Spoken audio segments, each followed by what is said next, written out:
क्या किसी ने कभी सोचा था कि रूस यूक्रेन का युद्ध कई साल तक चलता रहेगा?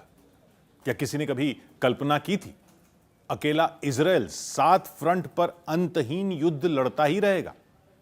लेकिन यह सच है कि युद्ध शुरू तो होते हैं, उनका अंत कब होगा कोई नहीं जानता।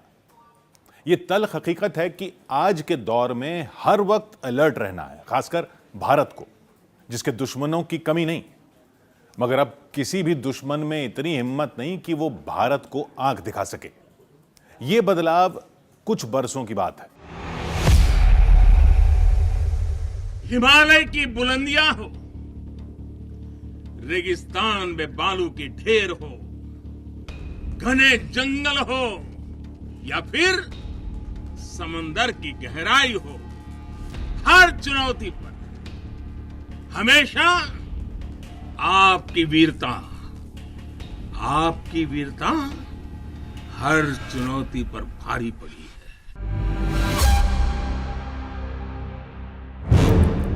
वो रात दुश्मन पर भारी थी। भारत में घुसपैठ करने वाली चीन की सेना तबीयत से मारी गई थी।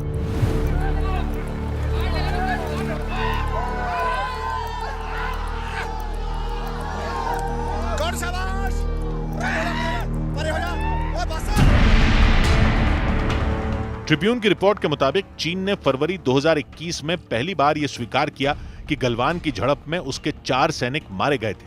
इसके बाद ऐसी रिपोर्ट भी सामने आई जिनमें 40 चीनी सैनिकों की मौत का दावा किया गया। एक ऑस्ट्रेलियाई अखबार ने दावा किया था कि चीन की पीपल्स लिबरेशन आर्मी के 38 सैनिक गलवान झड़प में बेमौत मारे गए थे। गलवान में भारत के नुकसान को दुनिया जानती है, मगर चीन ने आज तक सच छिपा रखा है। चीन जब तक चाहे गलवान की हार पर झूठ बोल सकता है, लेकिन वो ये नहीं छिपा सकता कि गलवान में मार खाने के बाद चीन की सेना उल्टे पांव भाग गई थी। गलवान में पिटने के बाद चीन अपनी हद में लौट गया था। वॉर टेंशन के उन दिनों में चीन ने सीमा पर अपने हथियारों का जमावड़ा लगाया, भारत से युद्ध का माहौल बनाया। फिर अचानक शांति वार्ता क्यों करने लगा था चीन? सुनिए ये ललकार, यही है सभी सवालों का जवाब।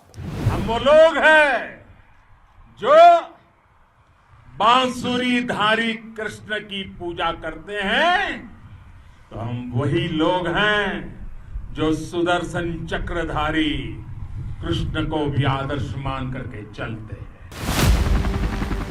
भारत की रक्षा तैयारियों ने चीन की चूलें हिला दी थी। नरेंद्र मोदी के प्रधानमंत्री बनने के बाद रक्षा क्षेत्र में भारत की मजबूती दुश्मन देशों के लिए डर का सबब बनी। यूं ही नहीं, 11 साल में भारत रक्षा क्षेत्र में आत्मनिर्भर बना है। 10 जून 2025 को प्रधानमंत्री ने यह शुभ समाचार पूरे देश से साझा किया। प्रधानमंत्री नरेंद्र मोदी के नेतृत्व में भारत का स्वदेशी रक्षा उत्पादन 2014 में 46,429 करोड़ रुपए से बढ़कर 2025 में 1,27,434 करोड़ रुपए तक पहुंच गया। ये 174% की बढ़ोतरी है। आज भारत 100 से ज्यादा देशों को रक्षा उत्पाद निर्यात कर रहा है। भारत दुनिया का 5वां सबसे बड़ा रक्षा उपकरण निर्यातक बन चुका है। नरेंद्र मोदी सरकार ने साल 2029 तक 3 लाख करोड़ रुपए के रक्षा उत्पादन का लक्ष्य तय कर रखा है। भारत में पहले जहां 65 से 70% उपकरण आयात किए जाते थे, वहीं अब लगभग 65% रक्षा उपकरण भारत में ही बनाए जा रहे हैं। मोदी सरकार ने रक्षा क्षेत्र में विदेशी निवेश 74% तक कर दिया है। कंपनियां अगर सीधा सरकार से समझौता करती हैं तो 100% निवेश कर सकती हैं।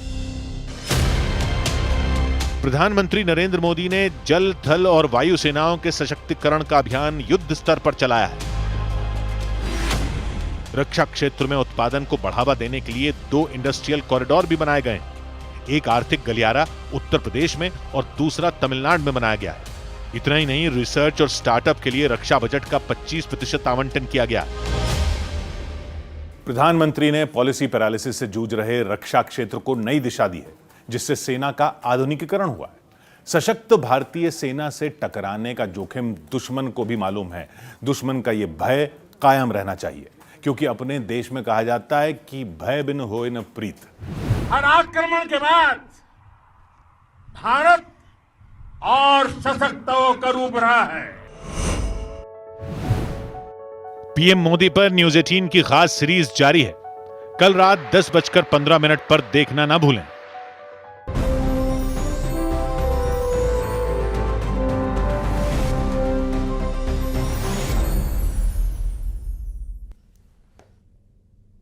पाकिस्तान के पूर्व